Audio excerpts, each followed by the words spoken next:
Hello everyone and welcome back to my channel.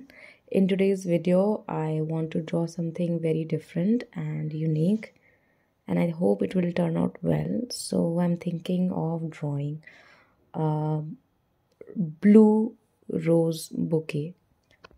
Yes, it's blue rose, different from reds and the pinks and anything vibrant. So let's see how it turns out. So I've started with a very deep shade of blue. I think this is cobalt blue, and this is going to be the biggest size rose in the entire sketch. So I'm starting to draw with that, adding little water, keeping the pigments darker at the center, and then giving it a misty effect as I go out by simply using water on my brush. So you can pick your own number of roses that you want on your picture. So I have picked basically 5 here. So next would be a lighter shade blue rose next to the larger one, and mostly the shape of this bouquet would be crescent shape, semicircular. So I hope it turns out well. You can add some darker shades towards the inner lining of your petals, and this is the third one that I'm drawing right now.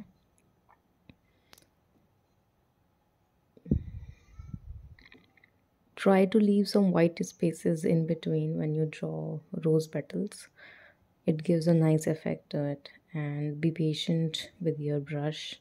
Try to imagine the rose appropriately, and then you will have a very nice rose drawn on your sketchbook. So this I'm drawing on a A5 size paper, which is a very nice 300 GSM sheet, cold pressed, and it very nicely allows the water with the paint to spread across the sheet.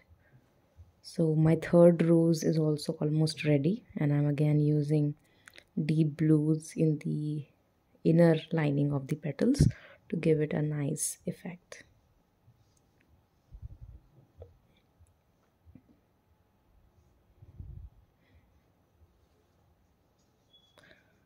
Add little water to the brush and smudge the paint on the outermost layer of the petals for the misty effect. Now this is the fourth rose which I drew, and for this I took purple as a color. So all the roses are in the shades of blue, mostly dark blues, light blues or purples.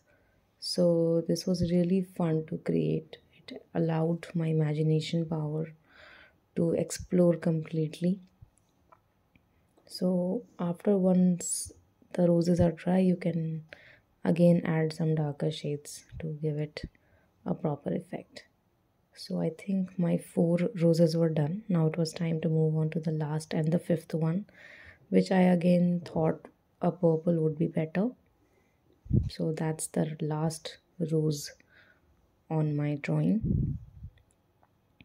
It didn't take much time. I think I completed this entire drawing in 1 hour, and the most time taken in watercolor painting is the drying period. You have to allow the color to settle. It has to be absorbed very nicely, and then only you can start repainting or doing the detailings of your sketch. So just let it dry, let it absorb completely, and till then, now I think the 5 roses were done, and I thought to do something different again. So pink leaves, out of nowhere I thought pink leaves, adding a little darker pink pigmentation at the base of these leaves to give it a 3D effect, and then some browns were added for branches. And then I thought some brown leaves would also look good with this, so I added some brown leaves as well in the gaps, and it gave a nice bouquet effect, and it was kind of different and creative. So I think I will keep on making such newer uh, rose and some other flower bouquets with different colors, and let's see how it turns out. So I added a little bit of reds at the base again, and yeah, so the painting was almost dry, and I detaped it from all the sides, and I was pretty satisfied with what came out. And I think you can also try this. I believe it will be really nice. You can make it a thank you postcard or anything that you like. Now, again, adding to my imagination, I added some goldens in the leaves at the deeper pigmented areas where I used red basically. So, here adding the goldens made it really nice, shimmery. So, I personally love it what it has come out. And the white space in between, you can write some text like thank you, happy birthday, or anything that you think would go well with this postcard kind of thing. So thanks for watching, see you next time, bye.